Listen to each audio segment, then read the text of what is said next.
ሰላም ጤና ይስጥልን ውድ ቤተሰብ፣ በቅድሚያ እንኳን ወደ ቤተ ተዋሕዶ ቻናል በሰላም መጡ እያል ይህ ቻናል ስሙ እንደሚያመለክተው የኦርቶዶክስ ክርስትና አስተምህሮቶችን ለመማር ታስቦ የተዘጋጀ ቻናል በመሆኑ በቅድሚያ እርስዎ ቻናሉን ሰብስክራይብ ያድርጉና ወዳጅ ጓደኛ ዘመድ እንዲቀላቀሉ መረጃውን በቅንነት ያደርሱ ዘንድ በአክብሮት ጠይቃለሁ። ስለሚያደርጉትም ከልብ አመሰግናለሁ። ሰላም ጤና ይስጥልን ውድ የተዋሕዶ ቤተሰቦች እንደምን አላችሁ? እንደምን ሰነበታችሁ? ውድ ቤተሰብ በዛሬው ክፍለ ትምህርት ደግሞ ከባለፈው ክፍለ ትምህርት 5 ወይም ምስጢረ ትንሣኤ ሙታን በይደር የቆየ ቀጣይ ይዘቶችን የምንነጋገርበት ወይም የምንማማርበት ሲሆን ከዛ በፊትም ባለፈው ያቆምንበት ዛሬ የምንነሳበት ጌታ በግርማ ሞገስ ለፍርድ ሲመጣ ቅዱስ ገብርኤል መጥቶ ነፋሳትን እግዚአብሔር ይህችን ዓለም ጥረጉ ብሏቸዋል ብሎ ከየመዝገባቸው እንደሚያወጣቸውና እነሱም ድንጋዩን እየፈነቀሉ ዛፉን እየነቀሉ ተራራውን እያፈረሱ ኮረብታ ገደሉን እየናዱ ጉድጓዳውን እየሞሉ ደጋ ቆላውን እየደለደሉ አብረሃትም እንደሚደርቁ የምስራቁ ወደ ምዕራብ የምዕራቡ ወደ ምስራቅ የሰሜኑ ወደ ደቡብ የደቡቡ ወደ ሰሜን በመመላለስ ምድርን እንደ ብራና እንደሚዳምጧት አይተን ነበር ያቆምነው።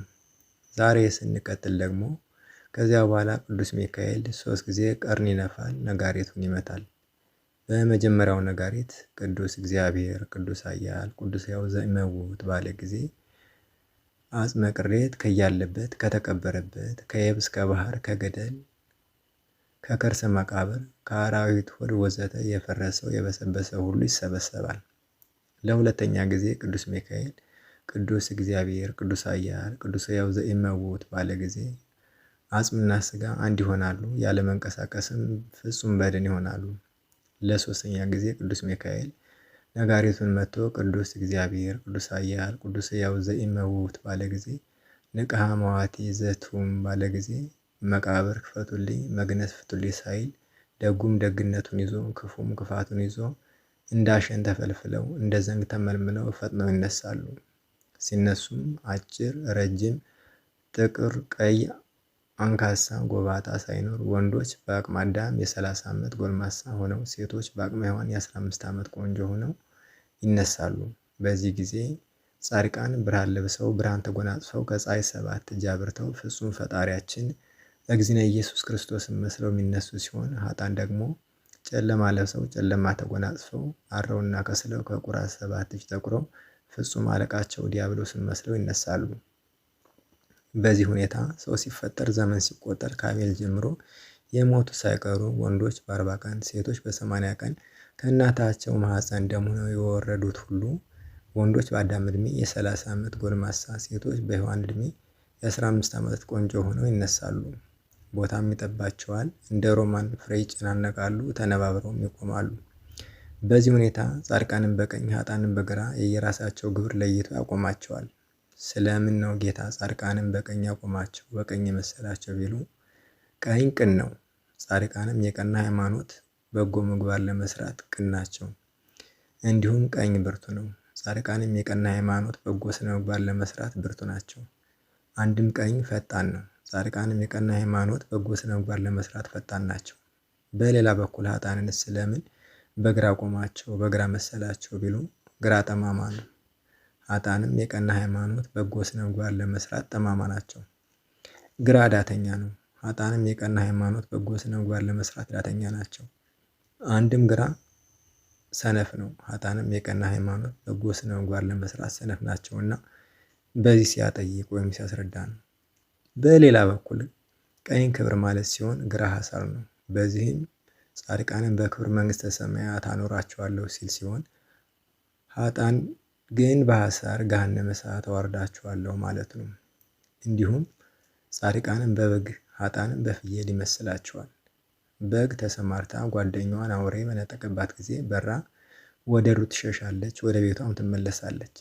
ጻድቃንም ዘመዶቻቸው ቤተሰቦቻቸውን ሞት በነጠቀባቸው ጊዜ ትናንት እንደኛ ነበሩ፣ ዛሬ ግን አፈር መሬት ትቢያ ሆነዋል፣ እኛም እንደነሱ ሳንሆን ለነፍሳችን እንያዝ ብለው መንነው ዳዋ ጥዘው ጤዛ ልሰው ድንጋይ ተንተርሰው ግርማ ሌሊቱን ጸባ ጋኑንቱን ድምፀ አራዊቱን ችለው ታግሰው ይኖራሉ። አንድም በግ ኀፍረተ ሥጋዋን በላቷ ትሸፍናለች፣ አታሳይም። ጻድቃንም ኃጢአት በሰሩ ጊዜ ፈጥነው በንስሐ ያጠፉታል። አንድም በግ ያለችበት የዋለችበት ቦታ አይታወቅም፣ ዝምተኛ ናት። ጻድቃንም ያሉበት የዋሉበት ቦታ አይታወቅም። አንድም በግ እርስ በርሷ ትፋቀራለች፣ ትዋደዳለች። ጻድቃንም እርስ በርሳቸው ይዋደዳሉ፣ ይፋቀራሉ። አንድም በግ ከልክ ያለፈ መብል አትፈልግም። ጻድቃንም እንደዚሁ ናቸው። አንድም በግ የደጋ መከራን ትችላለች። ጻድቃንም የስጋ መከራን ይችላሉ፣ ይታገሳሉ። አንድም በግ መስዋዕትነቷ የተወደደ ነው። ጻድቃንም ሃይማኖታቸው፣ ምግባራቸው የተወደደ ነው። አንድም በግ ቤተ እግዚአብሔር ትገባለች፣ ጻድቃንም መንግሥተ ሰማያት ይገባሉ ሲል በበግ መሰላቸው። በሌላ በኩል ኃጥአንን ስለምን በፍየል መሰላቸው ቢሉ ፍየል በተሰማራችበት አውሬ መሰሏን ጓደኛዋን በነጠቀባት ጊዜ ለጊዜው ግር ብላ ትሸሻለች። በኋላ ግን አንገቷን አዝልጋ ችፍ እያለች ትመለሳለች። ነብርም አንዳንድ እያለ ይፈጃታል። ኃጥአንም መሰሎቻቸው ዘመዶቻቸውን ሞት በነጠቀባቸው ጊዜ ለጊዜው ደረታቸውን ይመታሉ፣ ፊታቸውን ይመልጣሉ፣ ጥቁር ከል ይለብሳሉ። በኋላ ግን ተመልሰው የሟች ዘመዶቻቸውን ሀብት ንብረት ለመውረስ ሲተናኮሉ ሲተናነቁ ሞት አንዳንድ እያለ ይፈጃቸዋል። አንድም ፍየል ኀፍረተ ሥጋዋን አትሰውርም። ኃጥአንም ኃጢአት በሰሩ ጊዜ ፈጥነው በንስሐ እናጥፋ አይሉ።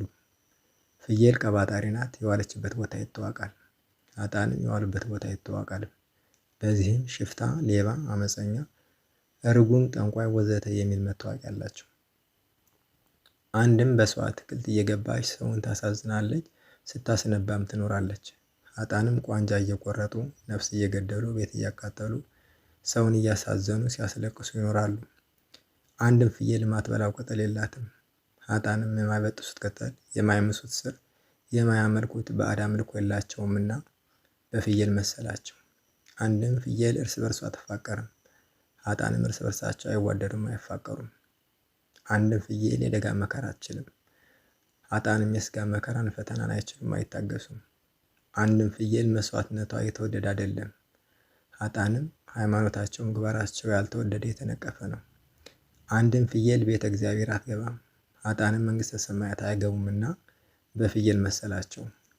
በዚህ መልኩ ጻድቃንም በቀኝ ኃጥአንም በግራ ከመሰለና ካቆማቸው በኋላ ጌታ እልፍ አላፍ መላእክትን በፊት በኋላ በቀኝ በግራ አድርጎ ሰማይ በመብረቅ እየታረሰ ከወደ ምስራቅ ይመጣል።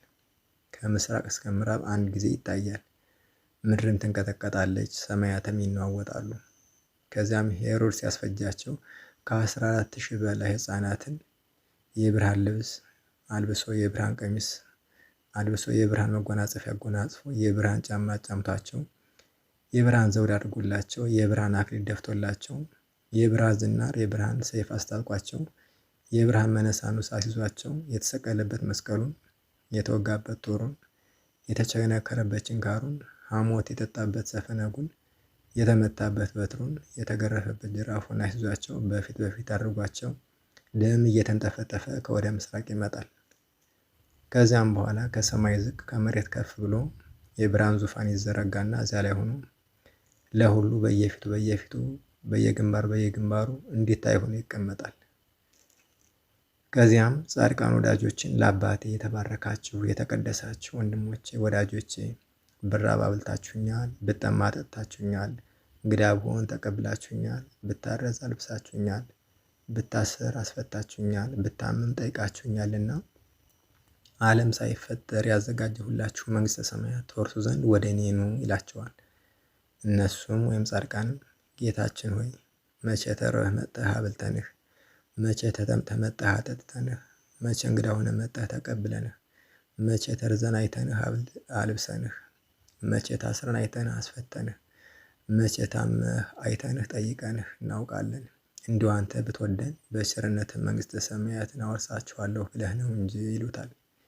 ጌታም መልሶ በእኔ ካመኑ ከታናናሾች ወንድሞቼ ለአንዱ ድሃ ያደረጋችሁት ለእኔ ማድረጋችሁ አይደለምን? ይላቸዋል።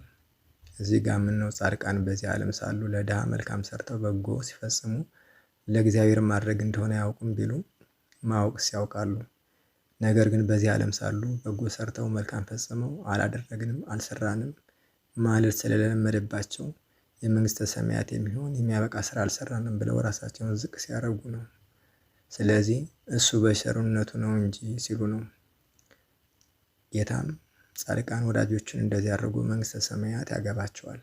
ኃጥአንን ደግሞ እኔ ለእናንተ ብዬ ከሰማያ ሰማያት ወርጄ ከድንግል ማርያም ተወልጄ ተገርፌ ተገፌ በዕለተ ዓርብ በምዕልተ መስቀል ተሰቅዬ ሥጋዬን ብቆርስ ደሜን ባፈስ እናንተ ለእኔ ደግ አላደረጋችሁም፣ በጎ አልመለሳችሁም።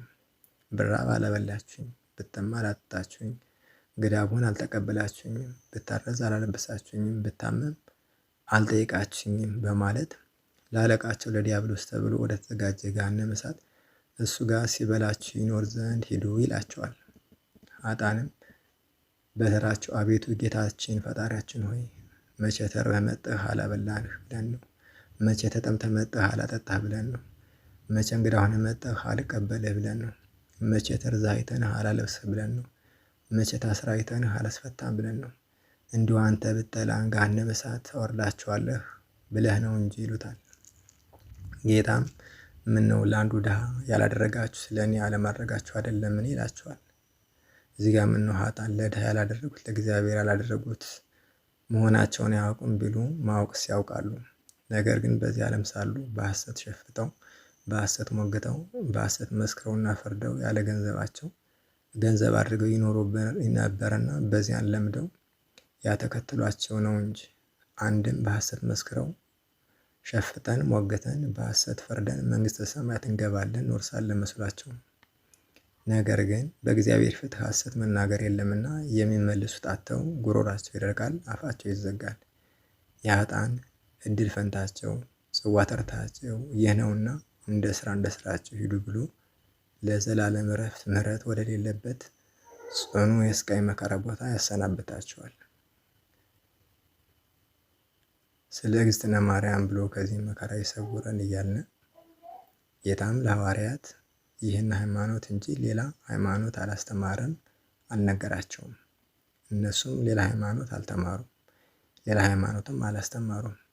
ይህንን ሃይማኖት ይዘው በአራቱ ማዕዘን ሲያስተምሩ አሕዛብ ሲያስሯቸው፣ ሲገርፏቸው፣ ሲወግሯቸው፣ ሲደበድቧቸው፣ አንገታቸውን በሰይፍ ሲያስቀሏቸው ኑረዋል። በዚህም ክብር ተቀብለውበታል። በኋላም መንግሥተ ሰማያትን ይወርሱበታል።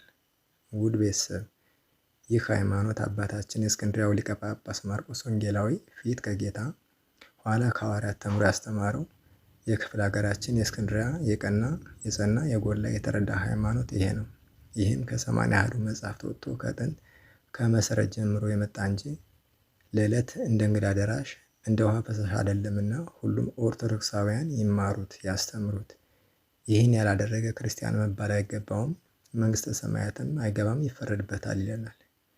ውድ የተዋሕዶ ቤተሰቦች ከሙሉ በከፊሉ ከብዙ በጥቂቱ ስለ ምስጢረ ትንሣኤ ሙታን የተጻፈ የተነገረ ሲሆን እኔም መነሻዬን 5ቱ አዕማደ ምስጢር መጽሔት በማድረግ ስለ 5ኛው ወይም መጨረሻው አዕማደ ምስጢር ምስጢረ ትንሣኤ ሙታን አዘጋጅቼ ያቀረቡላችሁ የዕለቱ ትምህርት ይህን ይመስል ነበር።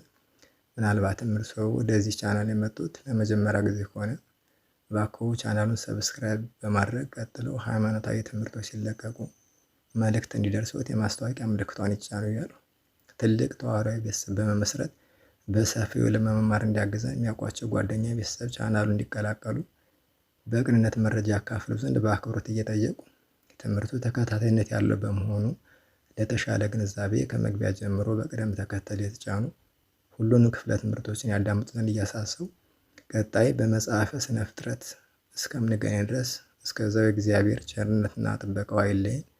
ወስብሐት ለእግዚአብሔር አሜን። ይቆየን።